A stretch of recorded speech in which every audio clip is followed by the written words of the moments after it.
madam हजुर के बनाउनु लाग्छ तिमीले फेरि यिनको पकोडा गराउनु थालेछु मैले अघि नै पकोडा गराउने भनेको थिएँ त खाजा आजको पकौडा हो खाजा हो हेर्नुहोस् है यसरी पाक्छन् है हाम्रोमा पकौडा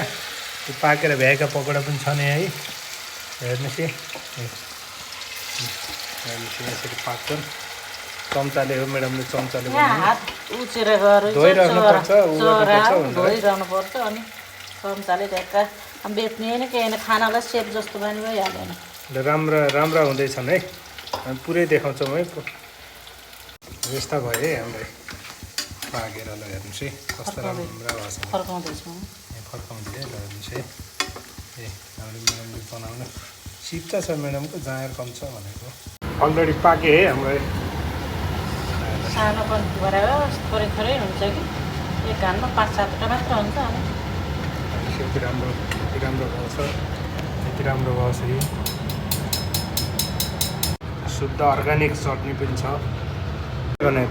बाई बाई मैले यस्तो पकौडा बनाउनु थालेछु खाजा ल सबैजनालाई बाई बाई